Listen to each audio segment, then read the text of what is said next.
सामना संपायला काय मिनिटं शिल्लक, त्या ठिकाणी लगेच हजर राहायचंय. सामना संपल्यानंतर लगेच वरची वाघूची वाडी आणि फोंड्याची वाडी या दोन्ही संघाने आपापला संघ घेऊन मैदान क्रमांक 2 वर हजर राहायचे आणि मैदान क्रमांक 1 वर चालू असलेला सामना संपल्यानंतर त्या ठिकाणी होणारा सामना पिंगळेवाडी आणि सरायवाडी, पिंगळेवाडी आणि सरायवाडी यांनी सुद्धा आपापला संघ घेऊन मैदान क्रमांक 1 वर हजर राहायचे.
चला ग्राउंड क्रमांक 2 वर तोंड्याची पाडी पण वर्षी बागूची पाडी बघा. आता झालेल्या ज्या सामन्यामध्ये तिसऱ्या वेळची लढत झाली, अतिशय चांगल्या पद्धतीने लढत झाली. त्यामध्ये बोरीचवाडी आणि नवशीचवाडी, यामध्ये नवशीचवाडी शैलेची टीम तब्बल 12 गुणांनी विजय झाला. विजय संघाचा हार्दिक हार्दिक अभिनंदन आणि हरलेल्या संघाचे गोडगोड कौतुक.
बघा तिसऱ्या फेरीला सुरुवात झालेला आहे आणि आपल्या आदिवासी क्रीडा असोसिएशनच्या नियमानुसार म्हणजे आपण 16-16चा म्हणजे 4 गट असतात. म्हणजे आपण 32चा जो लॉस बनवतो त्यामध्ये सेमी फायनल आपण सुपर 4 मध्ये आपण क्रॉस पद्धत आपण बनवत असतो. पण आता जे तब्बल त्याने 8चा गट बनवलाय म्हणजे ABCD असा गट बनवलाय. तर आपण 8 मध्ये आपण क्रॉस पद्धत लावण्यात येणार आहे. तर मी सांगणार आहे नंतर चौथ्या फेरीला सुरुवात.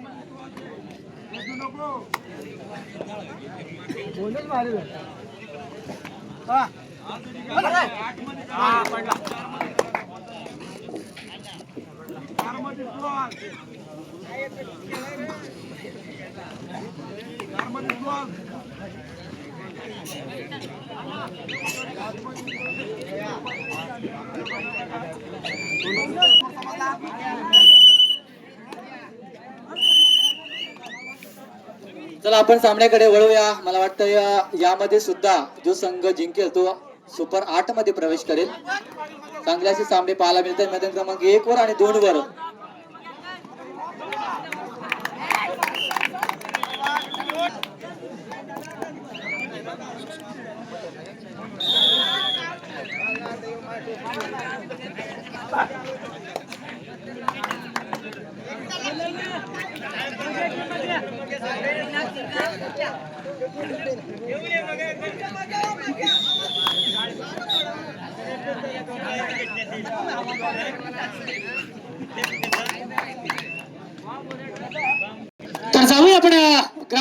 2 वरती सामना रंगतो तो बागूची वाडी वर्सेस पोंडेची वाडी. दोन्ही संघ या मातब्बर संघामधून कोण जिंकणार कोण हारणार आणि कोण उपांत्य फेरी गाठणार. तर जाऊया पुन्हा एकदा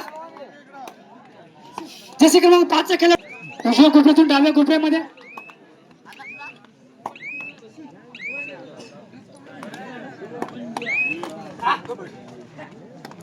रोशन पोंडेवाडी संघाकडून सुरेख चढाई करताना दिसतोय. वा भाई वा.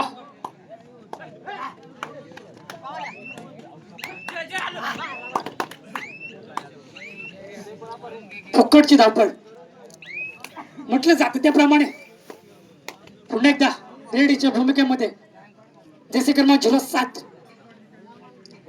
डाव्या बाजूने चढाई उजव्या बाजूने अतिशय खोलवर चढाई करता असताना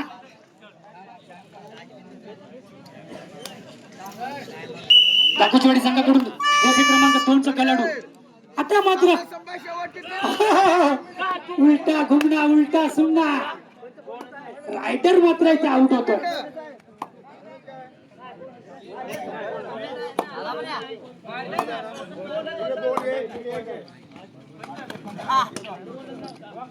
टाइम आउट. बघा पुन्हा एकदा मी पुकार करतो. चिंचवाडी बेपुरी विरुद्ध नवसुचीवाडी प्रकाश. चिंचवाडी बेपुरी विरुद्ध नवसुचीवाडी प्रकाश या दोन्ही संघाने आपापला संघ घेऊन मैदान क्रमांक 2 चा ताबा घ्यायचा आहे. बघा शेवटचा नांती पुकार या दोन्ही संघाला.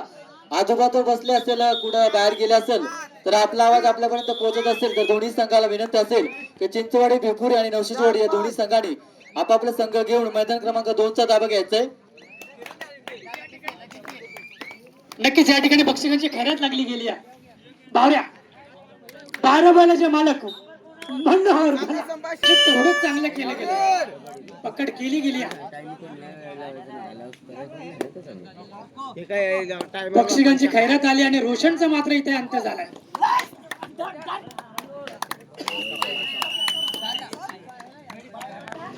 एकदा मयूर येतोय रेडरच्या भूमिकेमध्ये. आता मात्र कुठली चुकी करतो की काय नक्कीच ताकद मात्र थोडी कमी पडली गेली आहे. रायडर मात्र इथून आउट होतोय.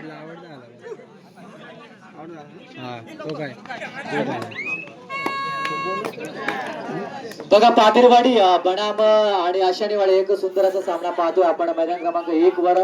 7 नंबर जर्सी चांगला प्रयत्न करतोय. मला वाटतं टाइम घालवण्याचा प्रयत्न असेल. चुकीला माफी नाहीये आणि मात्र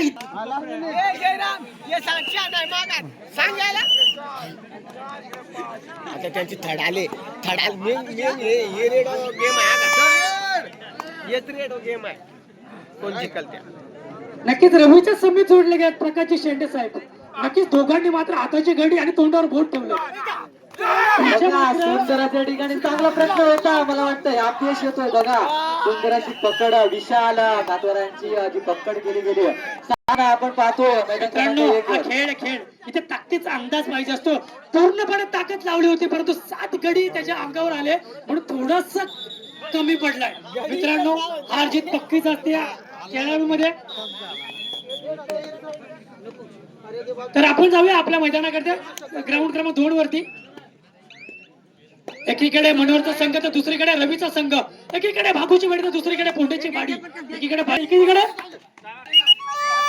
मित्रांनो पुन्हा एकदा गणपत स्वतः आपण चढाई करताना सुंदर प्रयत्न होता आणि सक्सेसफुल